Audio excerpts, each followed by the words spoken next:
I previously argued that hematopoietic stem cell transplant may be the most effective treatment in MS. Today, I'm joined by Dr. Richard Burt, a hematologist and pioneer of HSCT for autoimmune diseases. He performed the first HSCT procedure for MS in the United States. We're going to talk about HSCT, his career, and his new book, Everyday Miracles, Curing Multiple Sclerosis, Scleroderma, and Autoimmune Diseases by Hematopoietic Stem Cell Transplant, Amazon link, and other references below. Thank you, Dr. Burt, for taking the time to do the interview. Yeah, thank you very much for inviting me. So people said that you had retired off into the sunset in 2019, but it looks like you're still hustling. Well, maybe that would have been the wise thing to do. But, this transplant for autoimmune diseases was my first child, and I want to see it, I got it started, but I want to see it go through the teenage years in the right direction. And I think it's important to see this continue. Yeah. So I want to start off that you're a hematologist, and we think of hematopoietic stem cell transplant as a treatment for cancer. How did you even get interested in autoimmune diseases? Yeah, so a lot of people ask me those type of questions, and there is just a ton of disinformation about transplant and how it started and different types of transplants and so forth that's out there. And having spent a career developing this from an idea in my mind, I just kind of raise an eyebrow and wonder, where does all this come from, this misinformation? And what I've learned in doing this is that, information is very good, but a little information is dangerous. And I know that because, this has enveloped my life. I was there 24/7 for 30, 35 years doing that. So one of the things I had wanted to do then to help both medical professionals and the lay public was first get a medical textbook out, which we did. And that came out in November of 2021. So for all the people working in autoimmune diseases and cellular therapy or autoimmune specialists, you may want to get this book. I've been also amazed how remarkably intelligent a lot of patients, especially MS patients and other autoimmune diseases are, and they may well enjoy some of these chapters, but they are written 686 pages for medical researchers and clinicians, and we have professors and associate professors, 140 contributed to the book from around the world. I was the lead editor and spent a lot of time in it. But I think you'll find that very helpful.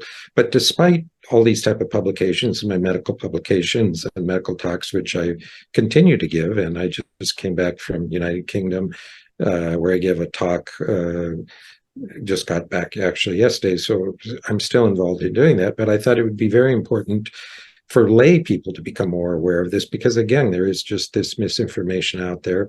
And so that's why I wrote this book, or I was asked to write one. I decided to do it, a lay book, Everyday Miracles. And so I attempt to explain this to people who don't have a background in medicine. And I did it through patients, kind of profiles in courage, different patient stories. And I intermingled those stories with how I developed the field. And so how it first started for me is I was a fellow at the National Institutes of Health in the hematology branch, and I had an interest in performing transplants for leukemias, and the NIH in Bethesda, Maryland did not do that for the simple reason that, a lot of money is invested into a lab, and transplants a lot of money for one patient, so they wanted to use it for their lab work.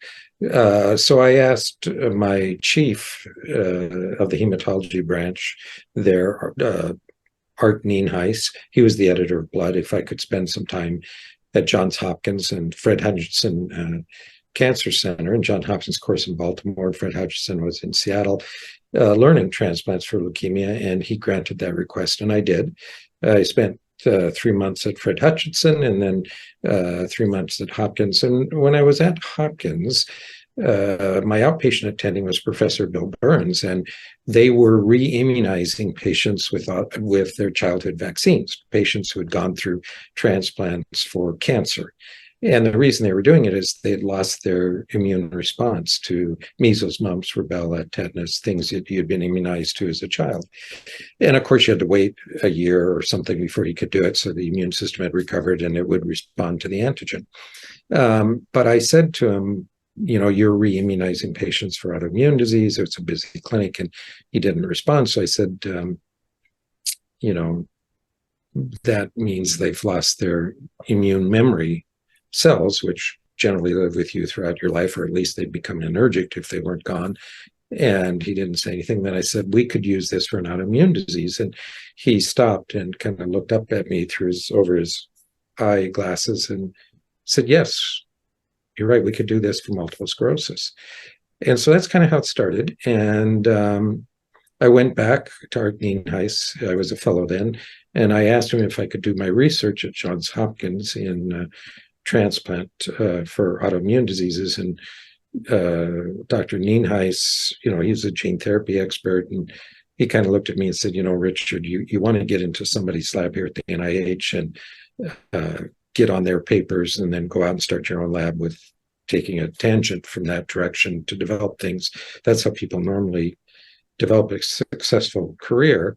And there's nobody here at the NIH working on transplant for autoimmune diseases. And I said, I know, but I wanted to follow my heart and my passion. And even if it ended up all wrong, I'd rather do that than work on someone else's idea that I really didn't believe in or didn't have a passion for. And to my surprise, he granted my wish on NIH salary, on his salary, his fellow slot, that I could do that, provided I spent one day every week in Bethesda at NIH seeing patients in clinic, fulfilling my clinic responsibilities. So the rest of the time I would drive up to Hopkins and work in a basement lab, Bill Burns's lab, and drive in the evenings back home. And that started a long process where, when I first went there, I just wanted to get going with transplant for autoimmune diseases. And Hopkins had a great transplant program for cancers. And they had done a lot of animal mouse models and transplant and things like that. But, these were very experienced researchers and clinicians. And he kind of clipped my wings and said, you have to start in an animal model as preclinical proof of principle. So we did. And, then Professor Burns ended up becoming not just a mentor, and then a friend, and then more kind of an older and sage brother, and for me. And so for about 10 years, I worked in animal models of autoimmune disease, mostly EAE and TMED. It's a viral model of MS. EAE is a true autoimmune model of MS, and some other autoimmune models of MS, like non-obese diabetic mice and so forth, but mostly in EAE, and basically discovered that, we could stop EAE by doing this. If we did it during the relapsing remitting phase, if we did it during the progressive phase, it didn't work. Now, back then, nobody had an idea that MS was both neurodegenerative and inflammatory in most cases. 90% are relapsing remitting at onset, and you give it enough time, that can vary from relatively short, 2 to 3 years, to relatively very, very long, many, many, many decades, or in some people it's so mild they don't get there, but in most cases eventually turns into a progressive, secondary progressive, which is neurodegenerative. And that really hadn't yet been teased out as to the pathophysiology of MS, but our animal model had already predicted that. And when I decided to present this animal transplant data at the European Bone Marrow Transplant meeting in Harrogate, England in 1994. And I had a poster, and, most people kind of ignored me because it was focused on transplant for cancer. But Professor Goldman, who was the editor of the journal Bone Marrow Transplant, stopped and looked at my poster and said, if I had MS, I'd want to transplant. Would you like to write an editorial? And that opened the door for me to the transplant world. And so I did, and we continued to publish our mouse data and had put forth an editorial that we should do this in MS. And then with the first clinical results, the first 10 patients we did, that was published in Blood, which is a hematology journal. It's the best hematology journal, but it's still, neurologists don't read it, and hematologists would read it, don't treat MS. So, I still kind of trapped within the hematology publications. But eventually, we were able to break into the neurology world and started getting papers in neurology, Lancet Neurology, and then eventually into broader impact journals such as JAMA, and because of our results. And so, kind of over 30, 35 years, that's kind of the condensed nutshell of how that all came about. But along the way, nobody had a roadmap for us, so we had to figure out the right selection of patients and the best regimen for this. And the very first regimen I used was a cancer-based regimen that was myeloablative. In other words, it would destroy the entire bone marrow. So if you don't give bone marrow stem cells back, the patient will die because they will not reconstitute hematopoiesis. Not only won't they have immune cells, but they won't have red blood cells or platelets or neutrophils, and they're not going to live. So, but that was what was being done with leukemias, that, you use TBI. And when we started in late secondary progressive. That's where our NIH advisory panel recommended we begin. And I think they did because, nobody had ever done this, and nobody knew risk benefit. And if the TMEV model was right, and there was an occult virus in there that was causing this, the virus would explode as it did in our TMEV model, and there could be lethal complications. Well, it didn't act like TMEV, it acted like EAE, and in progressive MS, it acted like progressive EAE, that is, it didn't help the patients. So in my first paper, the phase 1 summary of that data again, Blood published it, neurology journals really didn't want to publish it, but I put in the title failure. And I felt it was very important to put failure in the title because it didn't work. We didn't reverse neurologic disability in these patients with progressive MS. Now, you could have argued maybe we slowed the rate of progressive disability, but that was never my goal. My goal was to actually reverse it, and to use such an aggressive myeloablative regimen with all the risks involved. I felt it wasn't worth it unless we could take a patient in a wheelchair and have them get up and walk and run afterwards, and it just wouldn't work in progressive MS. So, but my animal models had predicted that we could do it work well in relapse-remitting EAE. So finally, actually, in the last patient in that Blood paper, I was able to get an amendment through my, regulatory process to do aggressive relapse and remitting. Aggressive meaning frequent relapses. And this particular patient came from another state and was having relapses every month. And so we took him through transplant, and he did great. He's probably 22 or so years out now. I just talked to him, and he is in this book, and he has remained in remission ever since with no more attacks, no progressive disability, no new lesions on MRI. Now, after 5 years, he's doing great. He doesn't want an MRI. I don't blame him. You don't need the expense. You're glad to be free of the medical system. But he's had no progressive disability. He got better, stayed better, and no new attacks on no medications whatsoever. So, but the one patient with relapse and remitting worked. My animal model particularly would work there. But I felt an aggressive myeloablative regimen, especially one with total body radiation, was too aggressive, too dangerous for relapse and remitting. And I needed to redo this, to redesign the regimen so it was safer and targeted only the immune cells, not the hematopoietic stem cell compartment. Because in leukemias, you want to destroy the hematopoietic stem cell because it's leukemic.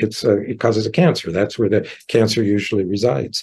Whereas in most autoimmune diseases, I'm not talking about childhood inborn autoimmune diseases, but the most common autoimmune diseases like multiple sclerosis, it's aberrancy in the immune cells, not in the stem cell compartment per se. So I redesigned it with an immune-specific regimen of Cytoxan and Campath. And at that time, well, it hadn't yet been called Lemtrada. It was still called Campath. It wasn't even called alemtuzumab, but it was, or maybe it was, but it was being used for MS and had been approved for that. So we used the combination cyclophosphamide and Campath and had remarkable reversal of neurologic disability with this one-time treatment over 5 days and no treatment afterwards, and reported that in Lancet Neurology. So I think that was my first big publication in the neurology world. But the problem is we had ITP. And the incidence of ITP, idiopathic thrombocytic purpura, where your platelets suddenly drop, and it would occur usually within the first 2 years after transplant, although a case occurred as late as 3 years. And, every patient we were able to treat and reverse it. It's relatively easy to reverse, but I always worried that a patient would get easy bruising and ignore it and then suddenly drop dead or have a massive intracranial bleed with really serious stroke, neurologic deficits afterwards. And because that's what I would do, I just keep working and kind of ignored it. And many of my patients were very successful people who had MS. I just was worried that would happen. And we called every patient, told them watch for it. If you brush your teeth, notice a little bleeding or any bruising, get a CBC immediately and call us. But I decided we had to change the regimen. We changed to Cytoxan ATG, anti-thymocyte globulin. It's a different biologic, different immunoglobulin to immune cells than the Campath. It targets a different set of epitopes, and it had a much longer history of use. Cytoxan ATG has been used for aplastic anemia since the 1960s. And in that case, aplastic anemia is really, in the vast majority of patients, an autoimmune disorders. A few patients are like a Chernobyl accident and destroys their bone marrow and they die of aplastic anemia. But most people, it's autoimmune. And it's had been treated with transplant since the 60s successfully, but because everybody's in their own silo, that didn't really strike neurologists as a treatment for MS, and it didn't strike hematologists as a treatment for autoimmune diseases such as MS. But nevertheless, since there's such a long history of that for aplastic anemia, and they're generic, there's no patents on them anymore, I used that same regimen for MS, and we had very good results. Treated 154 patients. Again, relapsing remitting is where it really works, and reported that in JAMA. Again, with marked reversal of disability. So that laid the foundation to do a randomized trial. I felt I had a good regimen. We had good initial phase 2 data. So we did a randomized trial, and looking at the stunning results we had in this phase 2 trial, we felt, talking with a statistician, that you could predict, looking at the best available data on disease-modifying therapy, which at that time was with natalizumab, compared to the data we had on transplant in these aggressive relapsing remitting patients, that we could do 110 patients, 55 in each arm, and it would show statistical difference. And it did. So our prediction was absolutely correct. Now, some people complain the trial had too few patients, but what people don't understand is trials are designed a priori based on what evidence you have to try to determine how many you'd have to enroll to get a response difference, to show a significant difference. And that's why a lot of trials, can have 150, 200, 300 patients in each arm. Some cardiology trials have 1,000 patients in each arm. It's because the differences are really small. And so you have to do a lot to show that difference. If the difference is predicted to be really intense, really one therapy is much better than another, then you can do a smaller number of patients. And in fact, that held up. But then that raised another issue, and that issue is equipoise. So if you're going to offer therapy to patients, you can't offer an effective therapy to one group and a non-effective or much less effective to another. On the other hand, if we didn't do this trial, it would really never be accepted by the neurology community. And I'm a university-trained investigator, and I understand the value of randomized trials. And no matter how good our data is, without the randomized trial, we'd have to accept we could be fooling ourselves. Investigator bias or patient bias. Now the MRIs don't lie or whatever, but there could have been just bias in selection of patients and so forth. So we had to do the randomized trial. But to handle this issue of equipoise, what I did is, if you're on the control arm, which is the best available DMT at that time,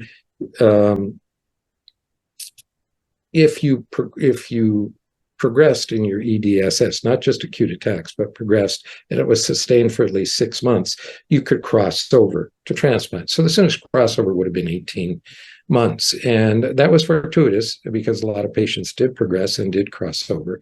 And now the way we built this is that we compared it against best available DMT, which in 60% of the patients with natalizumab, there was Lemtrada available at that time. We didn't allow Lemtrada because, long, complicated story, but I would be uncomfortable doing a transplant after a patient been treated with Lemtrada. That'll take a lot of explanation why that would be. And, I don't think we have the time for that, but we excluded that. And in fact, while we had started the study, Lemtrada was taken off the market because of ITP. And then it was restarted, and neurologists often check the platelet count every month. But I've actually seen patients who had gotten our Cytoxin Lemtrada, Cytoxin Campath, who, they came to clinic for their 1 year or 2 year evaluation. Their platelet count's normal. They call up a week later, they're easy bruising, and we check and their platelet count's 10. It just fell to the bottom of the floor within 1 week. So this concept of checking your platelet count every month is comforting to the neurologist, but it's really, this can happen within 1 week. So, I was glad we moved away from that, and we figured out with time why this happens with Lemtrada.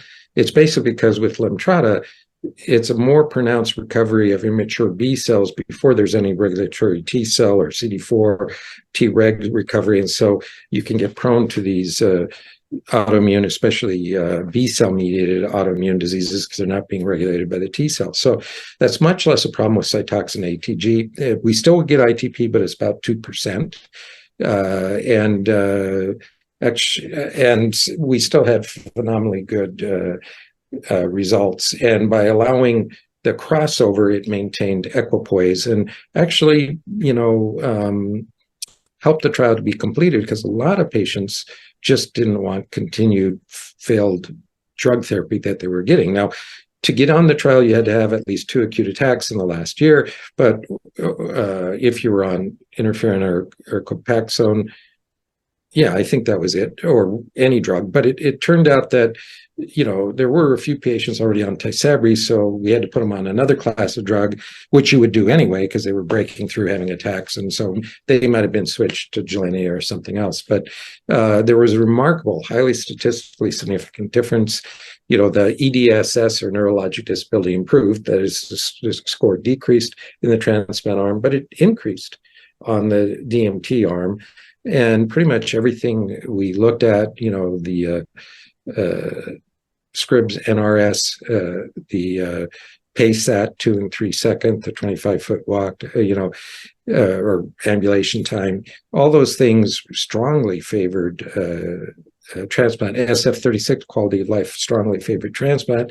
The quality of life actually deteriorated on those getting continued DMT or drug therapy, but it improved on those. And it kind of makes sense. If you get a one-time treatment, then you're off all these drugs and all their side effects and inconvenience, and you get neurologically better, your quality of life gets better. If you slow, the incidence of relapses or rate of progression, but you're still on all these drugs and their cost and side effects, the quality of life doesn't get better.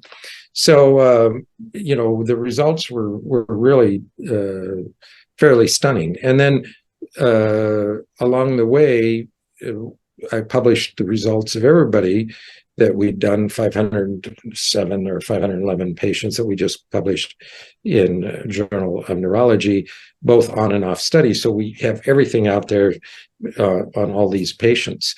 And it's still, it's very informative. I hope people find that information. For people that don't have access to a medical school library, I established a website, astemcelljourney.com, and you can go in there and pull up my publications, not anybody else's, but just mine. They're on PDFs and you can read them right there. So kind of bring you up to date on this data. So while we perfected that for MS, I went ahead and developed it in other autoimmune diseases, and it kind of the same course, figuring out the right regimen, optimal selection of patients. And the regimen you need is different for different diseases. And of course, patient selection is different. So the patient selection and complications for scleroderma can be quite different for MS. And then in this book, we talk about 5 of those diseases: multiple sclerosis, systemic sclerosis, neuromyelitis optica, also called Devick's disease, chronic inflammatory demyelinating polyradiculoneuropathy, or CIDP, and Crohn's disease. So all of which have shown some stunning results once you figure out the right selection of patients and the optimal regimen. And again, that's the key. So in the neurology world, you have now a tremendous array of disease-modifying therapy to look at, and immune suppressive therapies to look at, and now very aggressive therapies, whether it's ocrelizumab or Lemtrada or cladribine or whatever, that you can use. But you know that the toxicity and efficacies of these different DMTs vary. You know that. For instance, the risk of progressive multifocal leukoencephalopathy from the JC virus is much, much higher with natalizumab, especially the longer they're on it. So whereas the risk with the other drugs is much, much less, it's occurred sometimes with a few other drugs, but much less, and virtually unheard of that I know of with drugs like interferon or Copaxone. On the other hand, so you know the toxicity and efficacy is different depending on which DMT you chose. You select for your patient, and depending on how the patient's doing, you'll select different ones. You now have quite an array of drugs to select from. What people don't understand is they always just say, well, here's all these DMTs, and then here's transplant, HSCT. But no, that's not true. You have different types of transplants, and they're going to have different efficacy and different toxicities. It's going to depend entirely on the conditioning regimen and patient selection. There might be some setter effect, of course, in terms of expertise and dedication, but it's mostly the conditioning regimen that knocks down your old immune system, and then the selection of patients. The stem cells themselves have no therapeutic role. Zero. And that's where there's a great deal of confusion, because I think a lot of people think, well, this is like a neurostem cell. No, it's not. We're not regenerative. The stem cells don't regenerate myelin. They don't regenerate neurons. What they do is what they normally physiologically do is they help support recovery of hematopoiesis knocked down by the conditioning agents. Now, if you use an aggressive cancer myeloablative regimen, if you don't give those cells, collect them before and give them back, those hematopoietic stem cells, the patient's going to die of bone marrow failure, aplastic anemia. That's what they'll die from. So with a non-myeloablative, where we target specifically the immune compartment, but the stem cells in the bone marrow are not targeted, it's much less toxic. And if you don't give the stem cells back, they're going to recover anyway. But by giving the stem cells back, you recover about 4 or 5 days sooner. And it's just a prudent thing to do for safety reasons. So in other words, someday, if you can do this and limit the duration of neutropenia from the normal 8 or 9 days to just 1 day or not at all, you would give whatever cells there are out there that would shorten it that much. So, for instance, taking hematopoietic stem cells, a part of them, and expanding them up into already several committed lineages, and then infusing the whole works would markedly decrease or eliminate that period of neutropenia. But of course, we're not there yet to be able to do that. So all it really is a supportive blood transfusion. It's much like, as I say in the book, a patient getting a cholecystectomy, gallbladder is being removed, but the surgeon would collect autologous red blood cells, say a month before, and then when the patient comes in during the procedure, infuse them so that they recover much faster. They probably don't even have to do anything but be observed for a few hours or stay overnight, and they're gone. They don't have to really be hospitalized. So it's a supportive blood product. It's not a therapeutic product. The therapy comes from the conditioning regimen. And so you have to design that regimen for each disease. And again, an analogy I bring out in the book, it's like astronomers looking at different solar systems out there, and they're finding planets, and they're focusing on planets in what they realize is the habitable zone. That is, it's not too hot like Mercury next to the sun. It's not too cold like being out at Jupiter, but you're in the planets in an area like the Earth or Mars that should support life based on basically temperature and the ability to have running water on that planet. So that distance from that sun does vary depending on the intensity of the sun. So for a red dwarf, you're much closer to the sun for the habitable zone, maybe around the area of Mercury and Venus, whereas for a giant blue star, you're somewhere out around Jupiter or Saturn. For a yellow star, which is an average star like ours, it's where the distance in astronomical miles where the or units where the Earth and Mars is. So in that same way, the conditioning regimen is going to have to vary according to the disease, just like the habitable zone varies according to the intensity of the sun. And for instance, the disease we use for neuromyelitis optica, which is a demyelinating disease, sometimes confused with MS, we have to use a more intense but still non-myeloablative regimen and to get phenomenal results. And actually in that disease, we, in the majority of patients, totally eliminate the disease-causing antibody, anti-aquaporin 4, which is a good marker of disease. And of course, in MS, you don't really have a marker of the disease. And it's probably why people don't use the word cure, because, you know, what's the biomarker you're going to follow? Of interest, one of my colleagues who worked in the MISS study for the randomized trial for MS that we ran in Chicago, in Uppsala, Sweden, in Sheffield in the United Kingdom, and in São Paulo, Brazil. So all kind of 4 centers. The predominant center of most patients was here in America, but the second would have been Uppsala in Sweden. And he actually did lumbar punctures in the patients at set time points afterwards, and that's published some, you know, it's not a big impact journal, but it's a very important paper. What he found is that after transplant, the oligoclonal bands persisted until about 8 to 10 years out. They go in remission, they stayed in remission, they're not having any progression, they're not having any relapses, they got better neurologically, they're on no meds, they stay better, and there's nothing new on the MRI. So it's no evidence of disease activity or NADA. And at 8 to 10 years out, the oligoclonal bands disappear. So that's really interesting. If you would view oligoclonal bands as a marker of disease, which I don't know that they are, but it's the closest thing I think we currently have in MS. And it wouldn't surprise me at all as MS is heterogeneous, and certain other demyelinating diseases are teased out later, just like neuromyelitis was teased out from MS over time. It's initially just considered an aggressive form of MS with these long vertebral column lesions and optic nerve involvement, but it's been teased out as a separate disease. Well, you know, what we do have in terms of oligoclonal bands does disappear. It just takes a long time after the treatment before they vanish, which is kind of encouraging. Yeah, absolutely. I mean, it is incredible, that finding. And indeed, the spinal tap is the closest thing we have to a biomarker of MS. I thought the discussion of the different autoimmune diseases and the different conditioning regimens and how you develop them to be fascinating, in particular about scleroderma and the risk with heart failure. I wasn't aware of that. I'm not very familiar with systemic sclerosis in general, using a lower dose of Cytoxan and fludarabine and everything. You know, one of the things you mentioned is ITP, and that later on you started adding intravenous immunoglobulin and rituximab to try to prevent that. Was that effective? It was, but I wouldn't say we have a statistical percentage of patients enough to say we don't have a large enough group cohort of patients to say it's statistically different from just Cytoxan ATG, where it's about 2%. But we hadn't seen it when we did that. And in fact, the way we're doing it now is comparing 2 non-myeloablative regimens, which is Cytoxan ATG that I've always done, and Cytoxan rituximab, no ATG. Now, the reason for doing that is I know short-term they'll be equally effective. Will they be as effective long-term?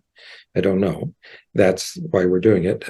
I do believe that Cytoxan rituximab will be even less toxic and cheaper. And the reason I say less toxic is because we won't get fever.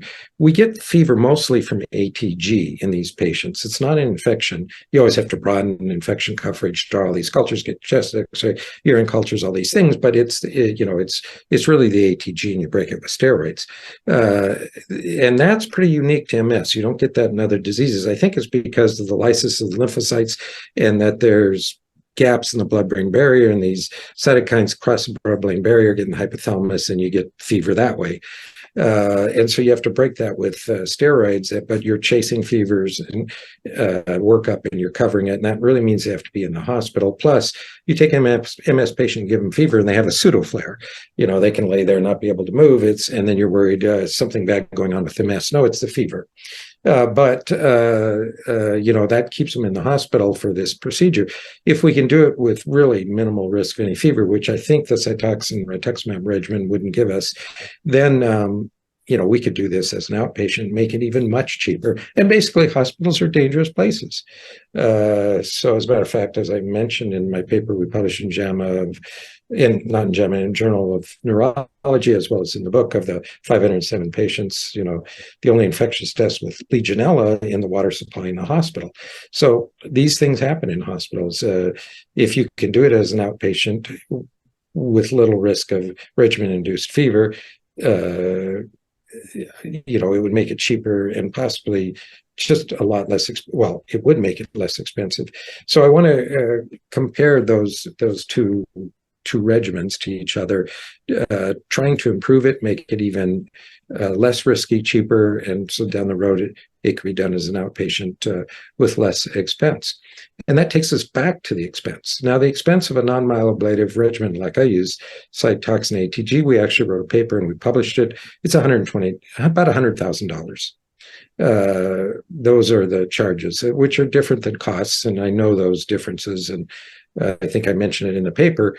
I'm kind of privileged to be given that information, But if you look at DMTs, and disease-modifying drugs, and I brought this out in the book, they're all running about $100,000 a year, which means transplant pays for itself after 1 year, because by 5 years, 75% of our patients have not relapsed, got better, stayed better on no drugs. And after that, it's virtually unheard of to relapse. I did have one at 11 years, but they virtually don't relapse after 5 years. And in fact, in writing this book, I went back, I just randomly pulled up people that were 10, 15, 18 years out, and they're still in remission, doing great. Of course, they're not seeing a doctor, but they're doing phenomenally well. They have no symptoms, got better, stayed better on no drugs. So one of the things I want to do, although I work 24/7, so when was the time to do that, is to kind of get these long-term people beyond 10 years and see how many are actually in remission.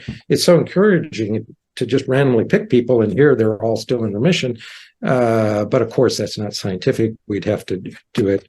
We'd probably have to be able to figure out an appropriate questionnaire and trying to get the EDSS by Zooming or something, because it's asking a lot for people to come back at 15 or 20 years after they've had no disease for all that time and go through that type of workup. So we probably wouldn't be able to get the MRI, but we could probably get a bunch of data that would be convincing enough. Yeah, they're still in remission. They've taken no drugs. They've had no new symptoms, and they're doing good. And I think it would be important to get that out there, because the initial skepticism, oh, this is some hocus pocus. I think people now are seeing the data, but then they're still skeptical. Well, it's not going to last long term. But in fact, I don't know where they draw the line at long term. Most drugs talk about 1 or 2 years. We standardly talk about results out to 5 years, but now I'm seeing patients out to 20 years staying in remission. Now, of course, some people relapse. As I said, with this regimen, about 23% relapse. That is, they initially have a great response, but then 18 months, 2 years, 3 years later, they relapse. And I can't predict a priori who those will be. Again, in the future, with more understanding of the disease and experience with regimens, you may be able to figure out who that is and how to adjust a regimen for that subgroup of patients up front. In those who relapse, they generally respond better to DMTs than they had before. However, I had 2 patients, very aggressive disease, who relapsed, and when they did, 1 at 2 years, 1 at 5 years, actually, it came back just as aggressive as it had been. And they basically came to clinic and sat there and refused any DMTs till I did a transplant, because I didn't want to do a second transplant. But I did, and I've been shocked that those 2 have stayed in remission longer and are still in remission than from the first transplant, and that's called a remission inversion. And you don't see that in leukemia. Your second remission is always shorter than the first. But in this disease, although it's an N of 2, they're still in remissions that are lasting longer than the first. So that's kind of also encouraging, although basically I don't want to keep repeating this procedure. I want a one-time treatment that patients can have very durable remissions in, and after some point of time, you can start thinking, could we possibly consider this a cure? And that's another thing. I never use the word cure, despite using cure in the title here, because I want to catch people's attention. But I do put a caveat in there that I don't use that term. There's no definition for a cure. And, we've now, it's just going to take longer follow-up. But when you start seeing people 10, 15, 20 years after this treatment got better, stayed better, no new drugs, you begin to wonder, have we actually able to start thinking about that? At least it changes the natural history of the disease significantly. Now, back to this other question, we did all the things that were supposed to be done for endpoints. And now, of course, the biggest endpoint's NADA, and we did publish that. But in fact, I think in the future, probably an even better endpoint in multiple sclerosis is brain atrophy. And, because I just wonder, my bias, no data, it's unproven, but when you see this treatment and people in remission, their EDSS gets better, NRS gets better, they go back to a functional life, you would think their brain atrophy would return back to where it was with normal aging. And brain atrophy is not at the normal aging rate for people on drug therapy. So I think that would probably be a very good endpoint in some future studies, but that gets a little more complicated MRI studies to be able to do that. Nevertheless, the most important thing for a patient, and for me as a clinician seeing that patient come back, is clinically how they're doing. And when you see people doing phenomenally well many years or decades afterwards, it turns out that's kind of the hope I had back when I was a young fellow at Hopkins and NIH. And you start something like this, you don't know that that's what you'll achieve. But with the right regimen and right selection of patients, it definitely can happen. And we've published and shown that it does happen. But again, not all regimens are the same. And so there are other people out there that use these myeloablative cancer regimens that are much more toxic, totally destroy the bone marrow. And I believe some cancer drugs are neurotoxins too, and can accelerate brain atrophy, at least short-term. Drugs like busulfan, for instance, and some people use busulfan myeloablative-based regimens. So I've always argued against those regimens that we don't want to do it. Plus, you at least double the cost of the transplant compared to a non-myeloablative regimen. I mean, we're talking about at least $100,000 more. And there's no evidence they're more effective. They're definitely potentially and are more toxic going through. So, when people think, and it takes you back where I think neurologists were so concerned about this transplant for MS and still are, is they think of these cancer regimens and all that toxicity. Well, you don't need to use those cancer regimens. I know centers in America are doing that. I've fought against it. I don't quite understand it. You can do it by using a non-myeloablative immune-specific immune targeting regimen with phenomenally good results. So I'm not sure why people would just jump to those cancer regimens, because that just also reinforces in the minds of neurologists the danger of this procedure. I think the reason it occurs is because the field of transplant for autoimmune disease came out of the field of basically hematology and transplant for leukemias, because that's what I was originally. I gave all that up to develop this field. And so I think unless you're willing to give up cancer like I did and focus in autoimmune diseases or focus in MS, you're always tied back to thinking that way about myeloablation. On the other hand, neurologists don't do this procedure. And I don't know neurologists that want to be trained to do it. It's an inpatient procedure. It's not an outpatient. And they don't understand it. So to them, it's all the same, and they're reluctant to refer patients to it.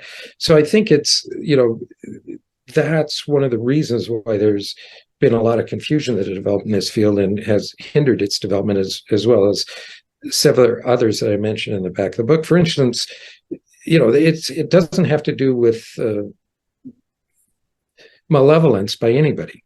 All neurologists want their patients to do the best, and they're giving them the best advice they can for their patients to do the best. But they don't see this and they don't do it, and they don't really grasp the difference that there are different regimens with different toxicities. And part of that is the transplant world of hematologists, they also lump everything together, and they often put registry together where they lump all these different regimens and even different selection of patients, active, secondary, progressive, secondary, non-active, secondary, progressive, relapsing, remitting, different types of relapsing, remitting, whether it's really aggressive or not. And so the data is confusing, and you have to look at the results, toxicity and outcome based on the different regimens and patient selection. But if you do it right, it can be phenomenal. And that's kind of what I wanted to bring out. And I wanted also to empower the patients. And one of the reasons for that is my patients, who many, not all, but many of whom have done so well, they just come back and say, why don't people know about this? As I say in the book, they'll say to me, why isn't the institution or people standing on rooftops screaming about this? And so, I wanted to get this out to empower them, to take it to their neurologist, say here, and if the neurologist says, okay, this is good science fiction, then they can say, here, go to this one, the medical textbook. And I also do reference some of my publications in the back. So, but I think physicians will enjoy reading this, as will patients. I think most patients, I wrote it so that, when I put a medical word in there, I explained it so that it'll be enjoyable to read. And certainly the patient stories and their courage. I almost called it Profiles in Courage, but, that's what President Kennedy's book, and I didn't want to copy that, but it is kind of a profiles encourage patients as well as the development of this field and understanding what HSCT is and how it's been misunderstood, which has kind of slowed its growth. So, drugs like Cytoxan and rituximab, these are drugs I'm very familiar with. I've commonly prescribed. I use lower doses. For instance, for someone with aggressive MS, sometimes I'll give people cyclophosphamide 1 gram per meter squared, usually capped at 2 grams monthly for 6 months. Sometimes with prednisone, give people rituximab doses of 1 gram every 6 months or 500 milligrams every 6 months. I saw a recent publication that maybe even 100 milligrams of rituximab every 6 months can be fairly effective. What do you think is like the least amount of these medications we could give that would still cause a long-term remission in most people? So let me first answer a different question. People say to me, well, this has to be FDA approved. No, the FDA has no role in this. Those drugs, Cytoxan and rituximab, that you give and many neurologists give are not FDA approved for MS. Yet you give them with no problems. Nobody complains about it. The Cytoxan ATG is not approved for MS. I give them, but people complain because stem cells are given, but the stem cells are not regulated by the FDA because they have no therapeutic role. They're a transfusion supportive blood product given for their normal homologous purpose.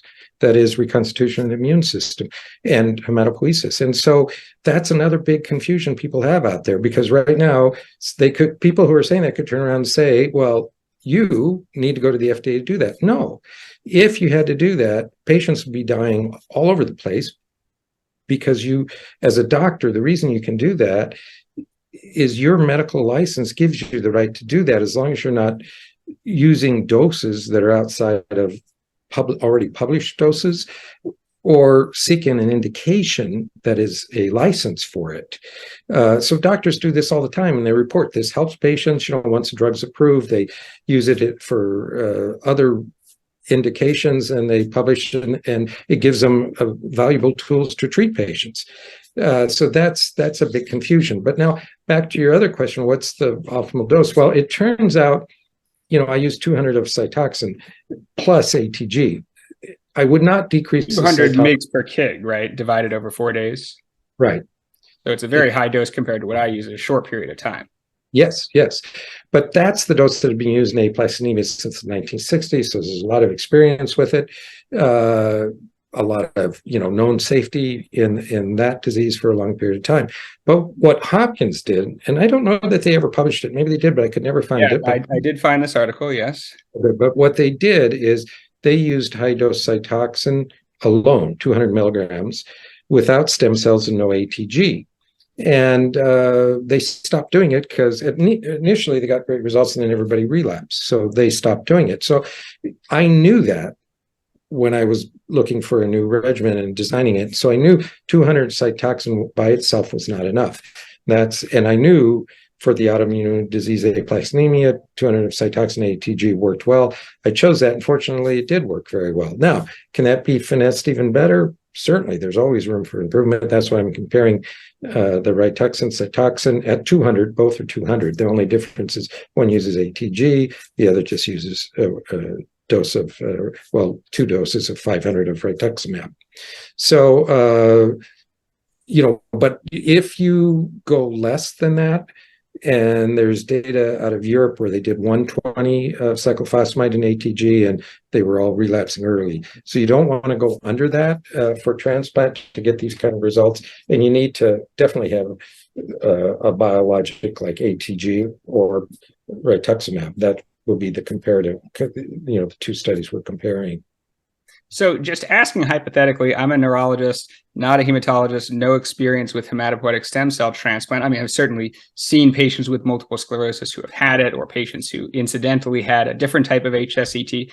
Would it even be possible for a neurologist to give this treatment? Like, let's say I wanted to start a private practice, learn how to do this, and, start doing it. Is that even possible? Is it even legal? Well, it's definitely legal and it's possible if you have the passion and drive to do it. So you can reverse it. I'm not a neurologist, and yet I did this for MS. I did it for scleroderma. I'm not a rheumatologist. I did it for Crohn's. I'm not a gastroenterologist, so forth. So yes, but you'd probably need to spend some time learning transplant first. But certainly you can do it. I would feel if a neurologist wanted to come and round on patients with me and learn doing the procedure, they'd be a godsend.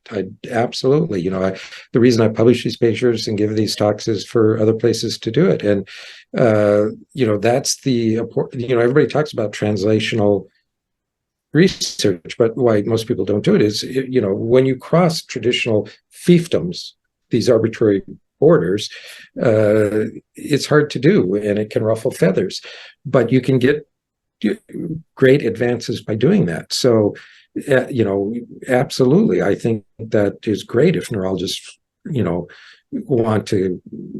if a neurologist came to me and said, I want to be part of your team and learn to do this, all the better. And if he goes off and starts his own program, all the better. I want, we don't have a license or a patent. This is done purely out of academic altruism to try to improve the natural history of diseases. And of course, the benefits that come with achieving that in terms of talks and recognition and so forth, but not in terms of patented financial reward for what you're doing. So I would think that would be great. One of the things I say in here that's probably retarding this field is what I call in the last chapter, homelessness. So, there is no National Institute of Autoimmune Disease. And I wish there was. If Congress funded a National Institute of Autoimmune Disease that then funded centers around the country, that would phenomenally change things. Because I put in here a table of like 76 autoimmune diseases, or more than that are located in many different departments and divisions. And how that occurred was because as medicine developed, as I mentioned in here, we could see certain things like the skin. And so that became dermatology, and an autopsy, the heart, and that became cardiology. And you figured out how the circulation works, and the kidney is nephrology and so forth, liver, hepatology. You can see all this, but nobody had a microscope. Nobody could see these cells in the blood. And you had all these departments and divisions already established. And then you begin to understand immune cells, and you have microscopes, and you begin to study them. And that fell into departments of immunology as basic research, but there was no clinical department of all these autoimmune disease mediated by these immune cells. And if there was funded to be such a thing, and that within those institutes, there were divisions or departments of cellular therapy, not just hematopoietic transplant, but CAR T cells and other types of cellular therapy. Some people work in MSC cells, as you know, for MS and stuff. I don't, but some people do. I mean, I think that would be that getting organized so that you can bring people together to focus in on what's common and what's different in all these autoimmune diseases, I think could really advance their care and treatment. But that would mean changing the way medicine has been set up and ongoing for centuries. And, that wouldn't be within my authority to do that. Again, if Congress ever decided that they wanted to fund the National Institute of Autoimmune Diseases that would then fund these different centers around the country, I think that would get rid of some of these fiefdoms and help accelerate the development of this field rather than having it be homeless. Because that's the question you're asking. You would feel homeless, going out there and doing this. And I think that a lot of hematologists feel the same way. They're not trained in MS, so they're uncertain and they feel homeless. Because I had the passion to do this, just with every protocol, it would take 2 years to develop it, to read everything I could on all the studies to figure out what the right endpoints were, what these studies were showing, what the proper patient selection is, talk to different experts that were doing different things in those fields before, submitting the protocol and going through that process. So, but, most people aren't going to take 2 years to do that. And their institutions aren't going to accept that they're not going to be bringing in revenue to be doing something like that. But it is the right way to do things when you're crossing departments or divisions in which you're kind of homeless. So I think if medicine could be retooled, that would, if there was a National Institute of Autoimmune Diseases, I think that could help this to go forward, not just alone in the field of cellular therapies like hematopoietic stem cell transplant. Of course, certainly other types of cellular therapies that I just mentioned, but other therapies as well, because one immune-based therapy can cross into many different types of autoimmune diseases. One type doesn't always work for every autoimmune disease, but they often do, and it would accelerate that process. Yeah.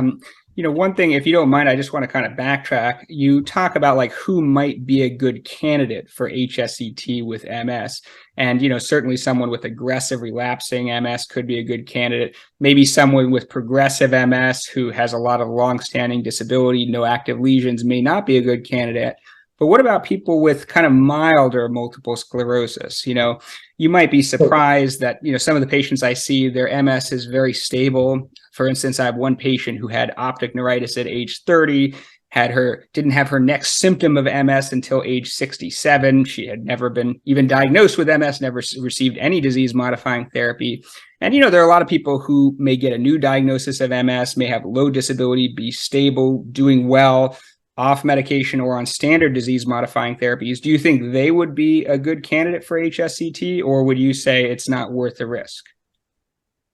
They would absolutely not be a candidate for HSCT, and it's not worth the risk. And it doesn't surprise me. I'm very much aware of those type of patients. And sometimes those type of patients contact us and they say, no, we're not going to do this. Your disease is too mild. So everything's risk-benefit. So who are the candidates? And basically, I think the candidates are one, if all you've had is an interferon or Copaxone, but you've had 2 acute attacks in the last year, confirmed attacks, I think you'd be a candidate for this. And I would use non-myeloablative. Again, it's safer. The other are those who had a second or third generation disease-modifying therapy and have had an acute attack in the last year on that. Again, confirmed, not. I've felt some numbness. It's called neurology office. They got steroids. They weren't seen. They weren't evaluated. There's no MRI. I can't call that an acute attack. So, and of course, it's not a pseudoflare related to a UTI or fever or whatever, or just even stress at work or home. So, but confirmed attacks, those would be candidates. The other group are a group who a neurologist would, on first diagnosis, they have so many lesions, so much activity, that they would want to start one of these aggressive immune suppressive DMTs like Ocrevus or natalizumab or Lemtrada. I think you could do transplant up front in that group. Now in CIS or in these MS patients with a slow course, absolutely not. I would not offer this therapy. Just like you wouldn't offer natalizumab or Lemtrada to them. Well, in this day and age, I actually might, but that's a topic for a different day.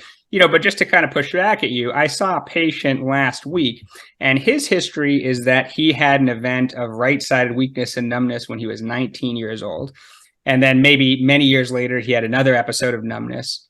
And then by the time I saw him around age 50, he had slowly progressive weakness. and he was around 50 years old, retrospectively had MS for 30 years or so, and now has secondary progressive MS. Still look pretty good, still working and walking with a limp, but getting around okay. But maybe if he had an aggressive therapy when he was 19, this could have been prevented. What do you think about someone like that? Obviously, it's hard to predict the future.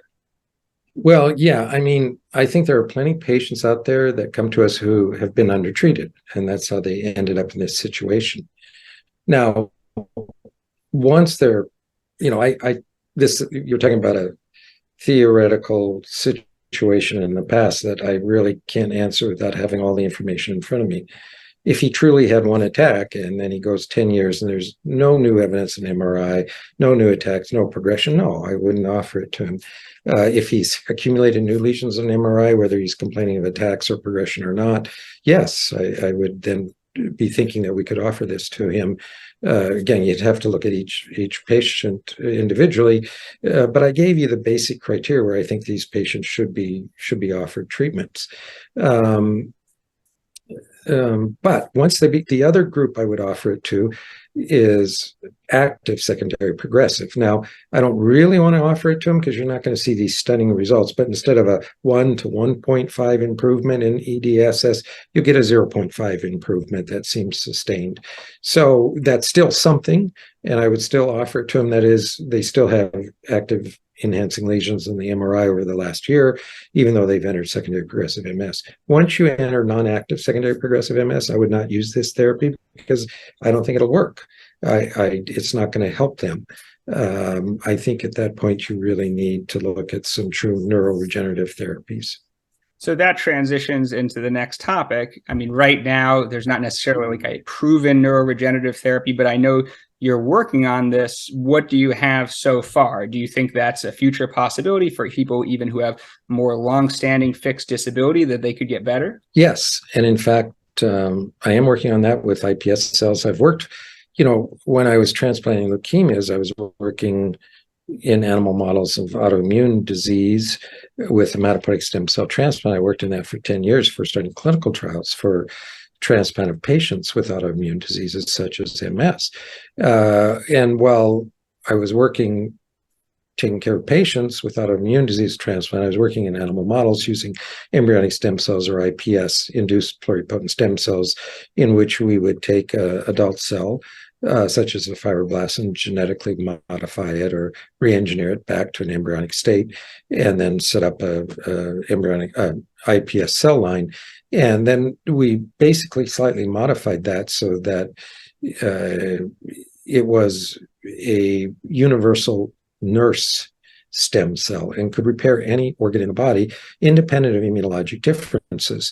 And because it wouldn't persist long term, it was totally fine if your immune system rejected it because it recognized it being immunologically different. And certainly it didn't matter in animals if it was immunologically different. It would just, whether it was or wasn't, it would only exist for a short period of time to repair damaged tissue and then disappear, which is a good thing because these cells, because they're unlimited growth, can be potentially dangerous if they do persist. So they exist transiently to repair other tissue, and then they undergo apoptosis and are gone.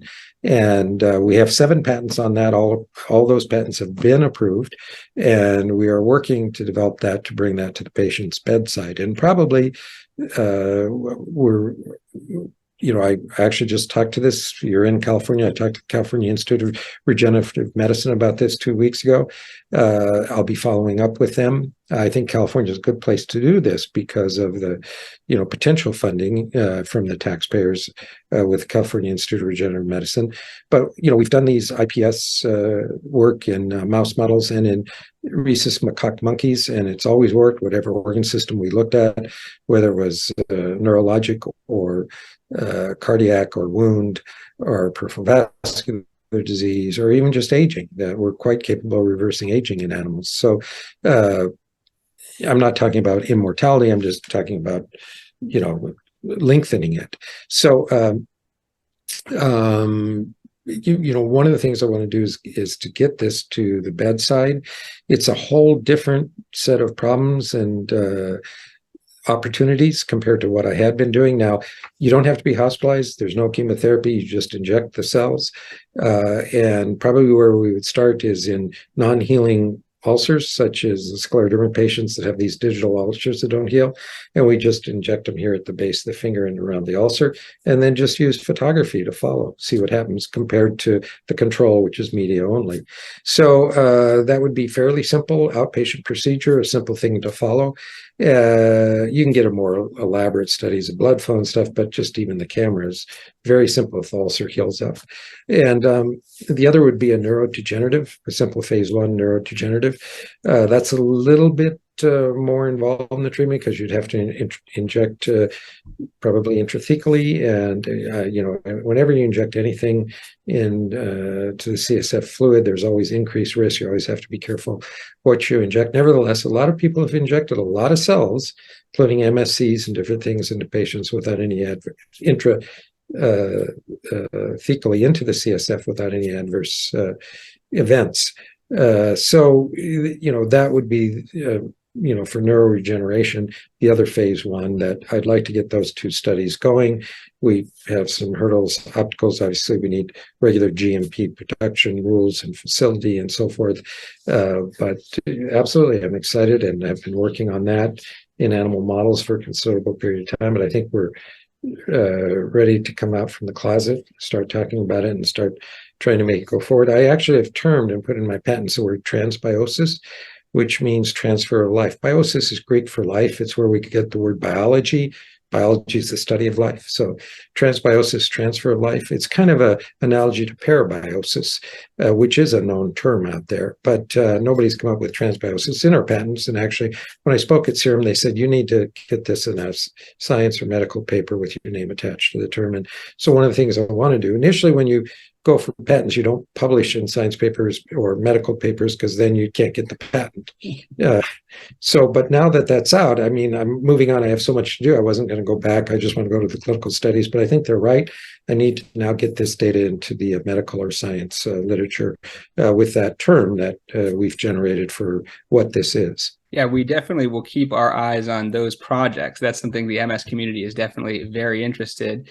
I just want to ask you one last practical question. Let's say there's someone out there who has aggressive relapsing MS, might be a good candidate for HSCT. A lot of people have trouble getting insurance coverage, even though it may be more cost efficient than many disease modifying therapies. What are your tips on actually practically getting this treatment? My understanding is you're not clinically performing it anymore. Where would someone go, and how can I am clinically performing it, and we're doing it at Scripps. And so, yeah, I'm either in Chicago or at Scripps, and right now I'm in Chicago, but I'll be heading out to Scripps in just a little bit, and I am seeing patients there, and we are doing it there in La Jolla. So yes, it's ongoing. Now, in terms of insurance approval, it's tenacity. So one of the things most physicians don't do is they don't go through all the work because there's no financial reward for doing it. You're not getting paid to do it. But for each patient, we would submit the patient data and the request for transplant. And then we'd say why transplant makes sense and it should be offered to this patient. And then we'd attach all the publications, our own and others, and we'd send it in. Inevitably, I found the insurance companies always, when you get to the committee level, they always lost all what we sent in. They didn't have it anymore. But we'd still talk about it. We, go through the process with the committee. It was always great if they allow our patient to be on, because the patient and I could kind of tag team them and, answer their questions. And then sometimes you have to appeal that process and it can take 6, 8, 10 months, but we would normally, in the majority of cases, get approval and proceed. And I think one of it is getting the insurance companies not to see this as a number, but as a human being, and then to understand what you're doing and why, because medicine is so complex anymore that there's no way for an insurance company or a committee in that insurance company to really understand what I'm doing or why, unless they're doing it themselves, and then they wouldn't be on that committee. There's no way I would have time to be on that committee.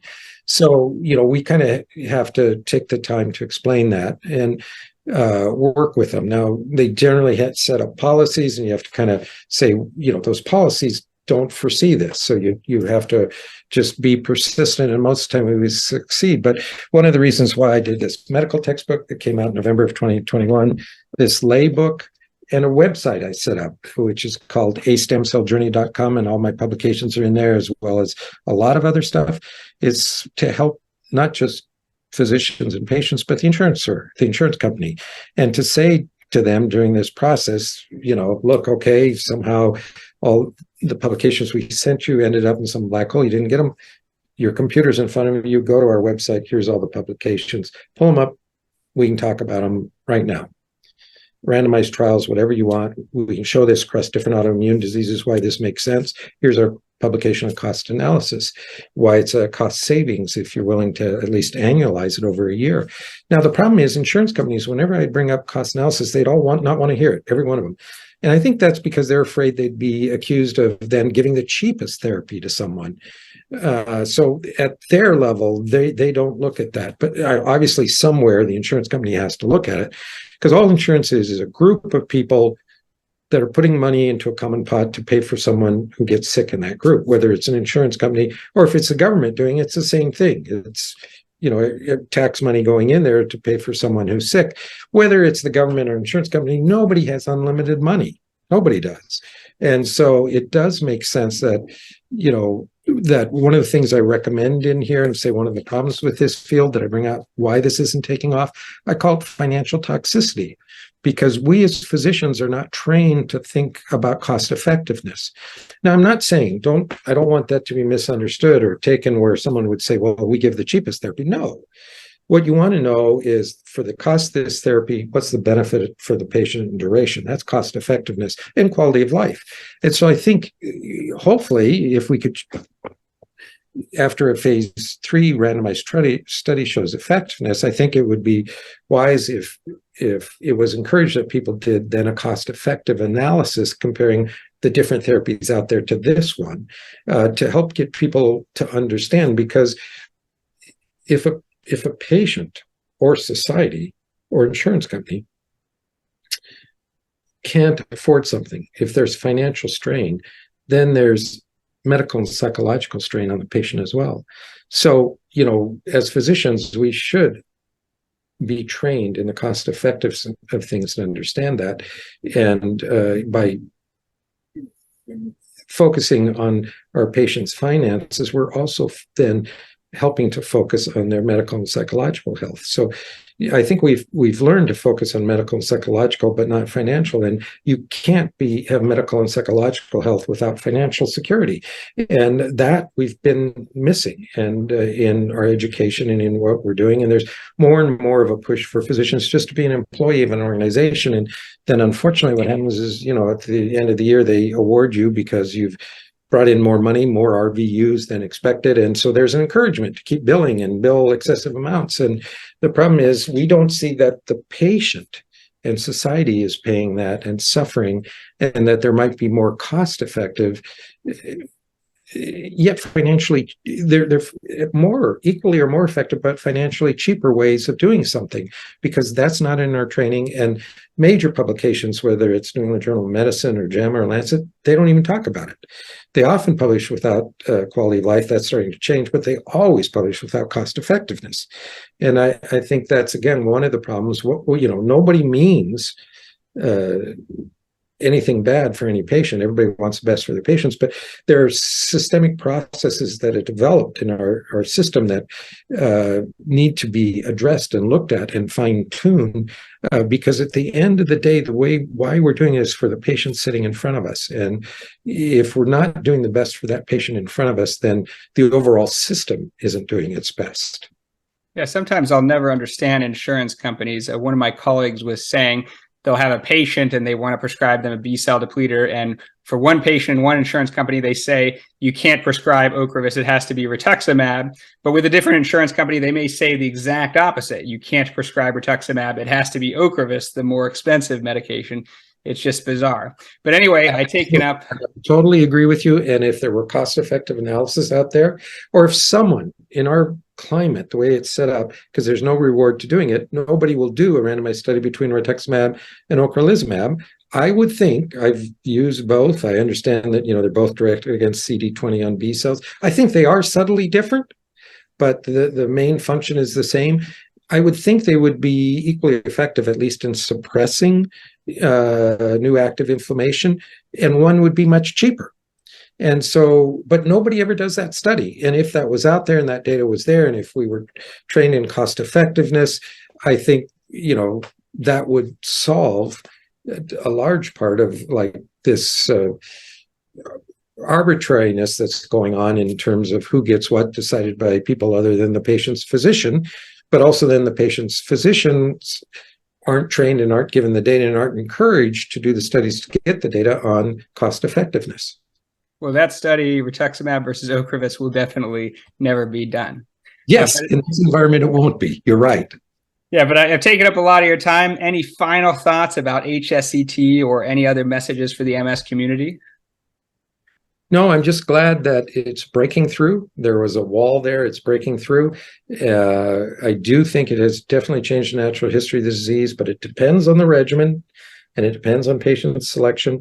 And just remember, not all transplants are the same, just like not all disease-modifying therapies are the same, both in terms of toxicity and efficacy.